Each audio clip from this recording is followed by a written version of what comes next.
Hello and welcome to Cooking the Books with Heather. Today we're going to be making a pineapple upside down cake from Brown Sugar Kitchen by Tanya Holland. I let my kids pick this recipe and we happen to have everything that we need, including a fresh pineapple. This looks pretty ripe. We got from our produce box and I was like, well, that's perfect. We can use up the pineapple that I haven't managed to cut up for you this week. They all love pineapple. So that's what I'm going to do first, but I want to tell you first, I have my 9-inch cake pan. Hopefully it doesn't need to be too deep because this is the deepest one I have that's not a spring form. It is buttered and floured. I think I've done that before. I think maybe with the apple bundt cake. I'll link that above if you want to go see that.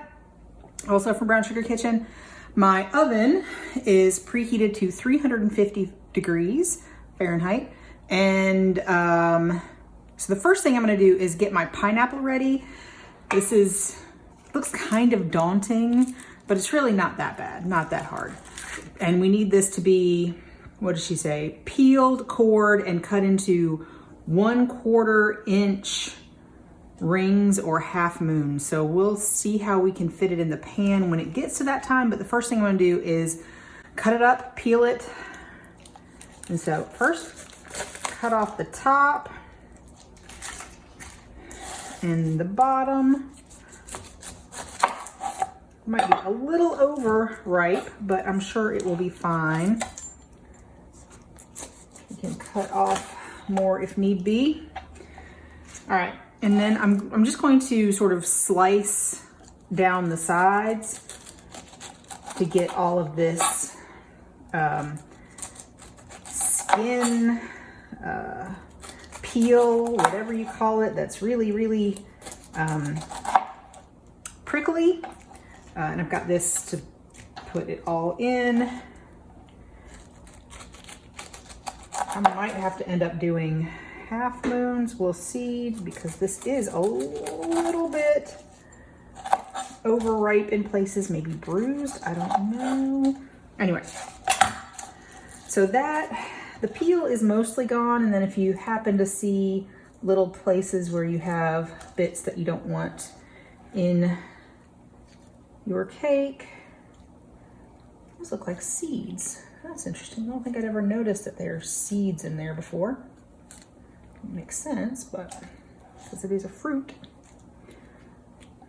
But yeah, I don't think I'd ever noticed these little bitty seeds before.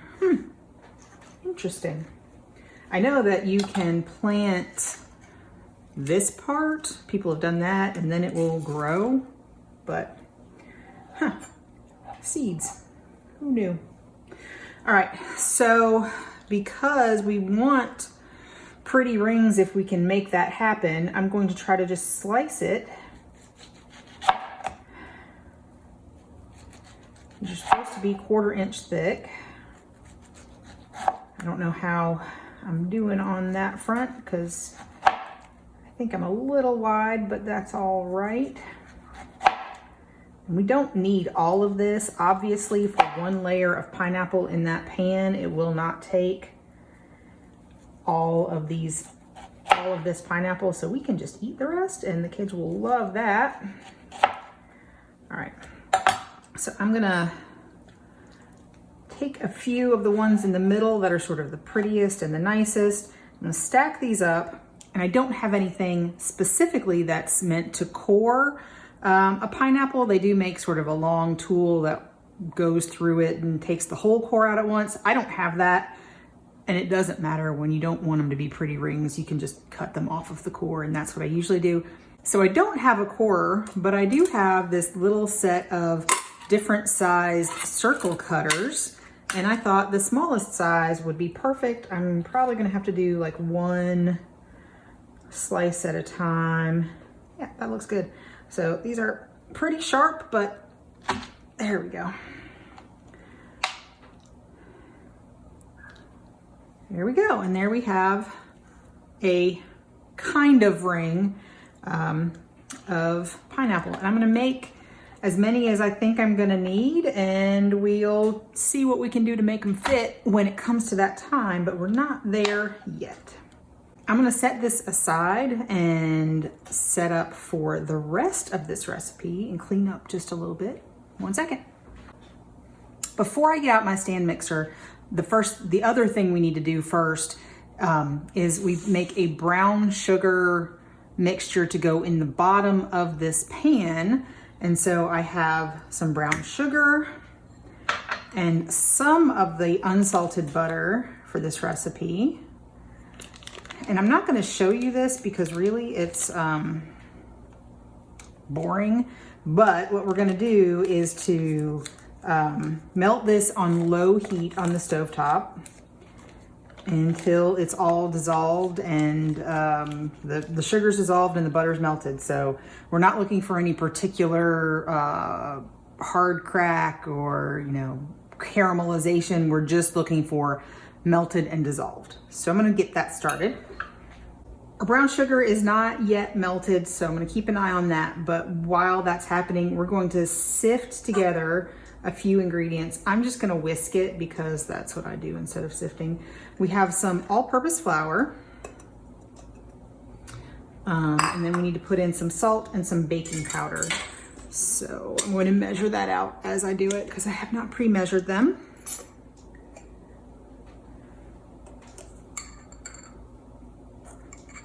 This is kosher salt. Some baking powder. Which I need to get more of because it looks like I'm running out.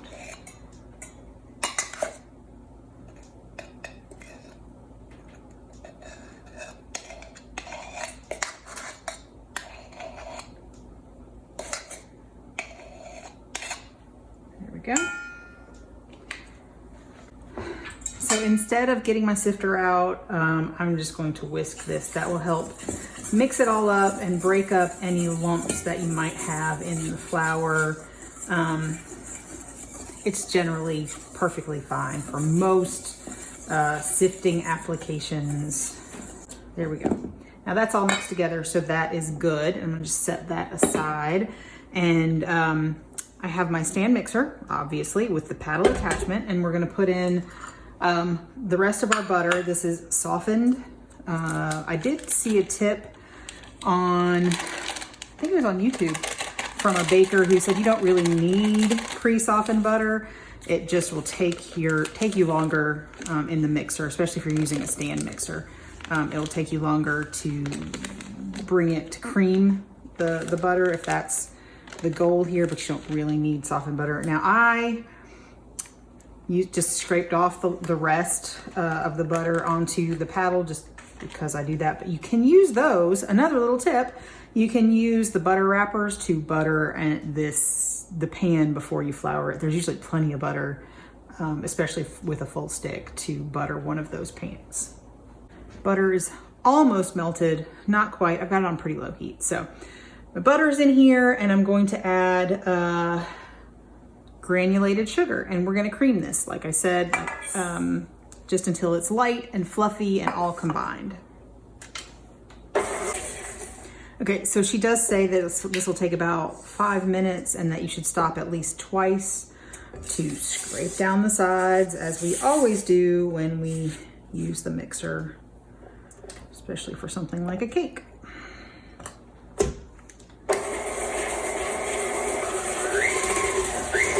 Actually, while I've got this stopped for a second, I'm gonna go ahead and put my brown sugar into the pan,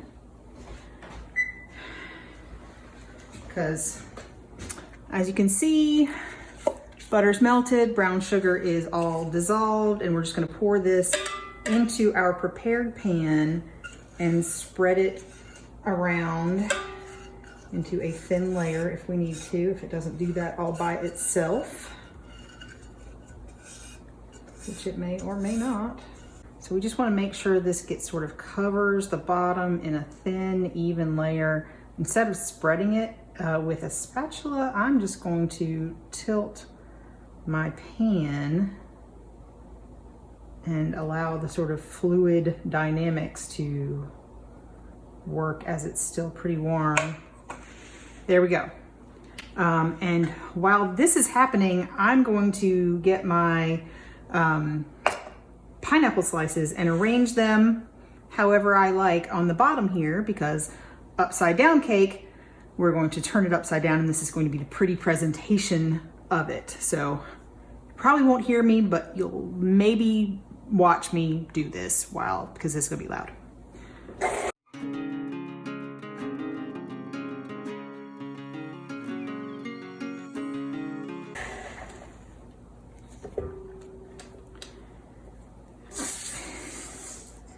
You can see our butter and sugar are very light in color, and it looks more like, the texture is more like a frosting than the original texture.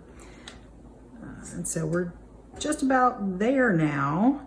And I'm going to be adding my eggs. I need one just yolk. And so I will and we're supposed to do this one at a time. I'll probably add the yolk first as long as my egg, my first egg cooperates. But I'm going to be, actually, we'll see. Yeah, I'm gonna add the yolk first as long as my first egg cooperates and I can get the yolk separated. If not, we'll put the whole egg in.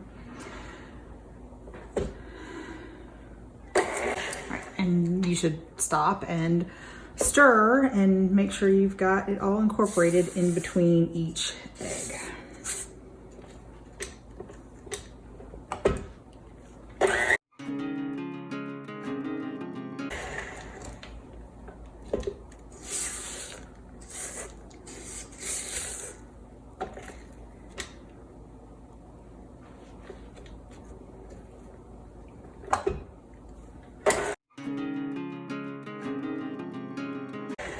All of my eggs are in, and I'm now going to just scrape it down for the last time for the eggs. And I'm gonna add, I believe my vanilla is next. Yeah.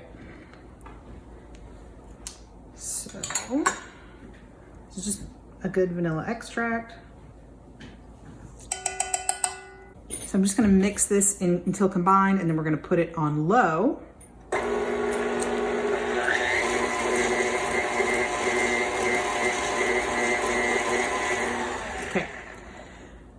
Now that the vanilla is combined, I didn't run it very long at all. We're gonna put the mixer on low and we're gonna alternate our flour mixture and buttermilk a third each time, and beginning and ending with the flour. So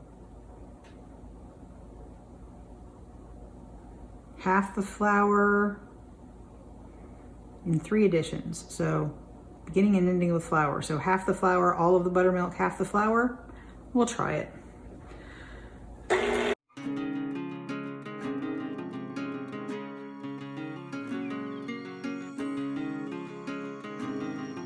Okay. Before I call this done, I'm just going to make sure I get everything into my batter, because it tends to kind of stick to the sides and stick to the top of the paddle. And make sure I get all of my buttermilk in here.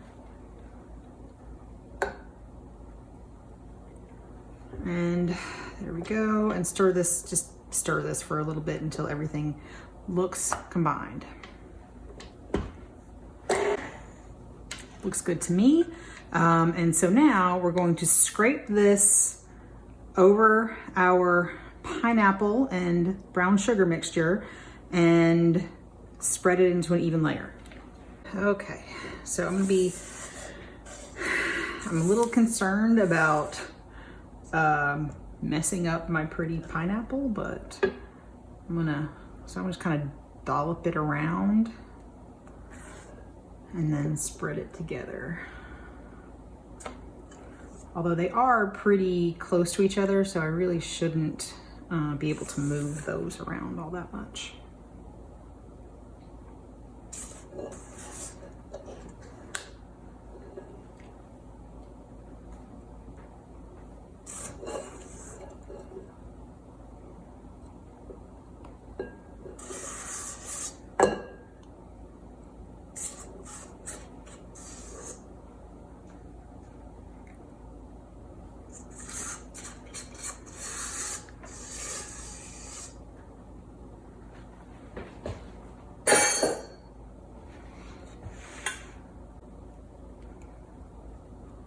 Now here I am hoping that this will not overflow the cake pan that I have prepared too much.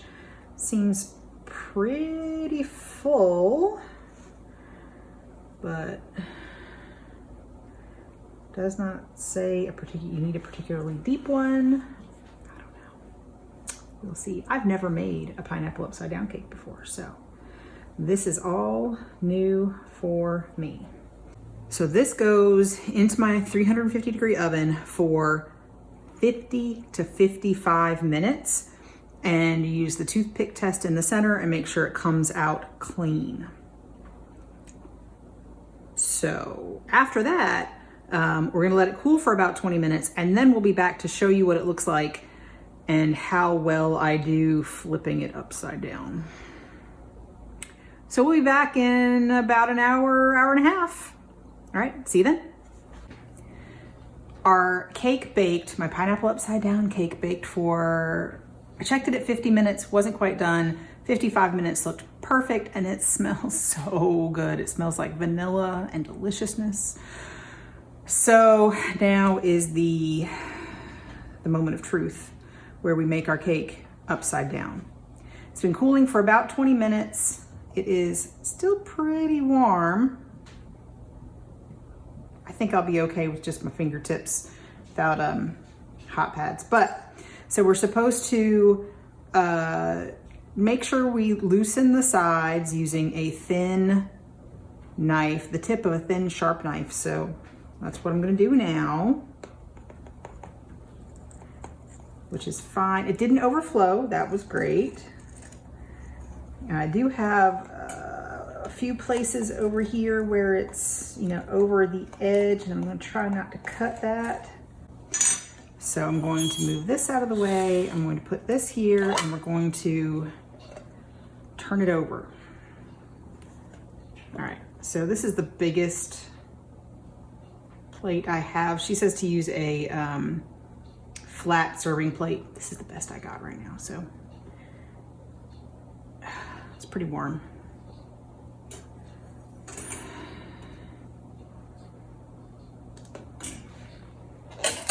Okay, looks pretty good. And now, did it come out? It did. Did all of our fruit come out? It almost. No, it did. That just moved a little bit, so we'll place it back. She says to replace any of the fruit that stayed in the pan. Mine didn't necessarily stay in the pan, but yay! We have our pineapple upside down cake. Now, the hard part is we have to let this cool completely before we eat it. And she says if you want to keep it, if you want to make it ahead, it's really best served the day it's made. If you have leftovers, you can wrap them with plastic wrap or put them in an airtight container, and they'll keep for only about a day at room temperature. It's pretty moist, and there's the whole fruit thing. I would definitely probably put this in the refrigerator if you want to keep it for more than a day. And she says 3 days in the refrigerator. It'll probably keep longer than that, honestly, but 3 days would be safe.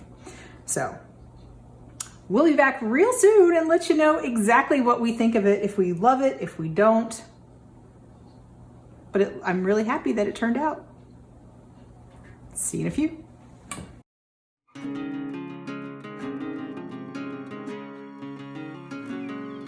On this episode of Cooking the Books with Heather, you watched me make pineapple upside down cake from Brown Sugar Kitchen, Tanya Holland's cookbook. And I have to say, everybody liked this cake. We are not big pineapple upside down cake people. It's not a common thing we eat here. So it was unusual for us, even though we really do like pineapple. So I'd never made one before, but it was pretty easy. I like that it's relatively easy to make it kind of pretty because you sort of layer things in the bottom and then put the cake on top. You don't really need anything special.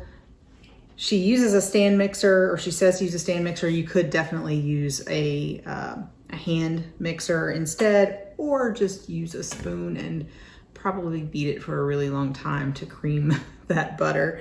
But yeah, it's pretty easy. All of the ingredients are relatively easy. Cutting a pineapple might be the hardest part, but of course you could use canned pineapple instead. But yeah, we really liked it. If you like pineapple upside down cake, I'd love to hear what you think about this one, because I really can't tell you whether it's better or worse than other ones, but it was really, really good. And it lasted in the refrigerator for a while. We would bring it back up to room temperature because it's pretty sweet. So couldn't eat a huge piece, but it lasted it for a while, and we ate it across, I don't know, several days. But the kids asked for it, so that's good. If you enjoyed watching me make this, please give me a thumbs up, hit the subscribe button, and come back and watch me make something else next week.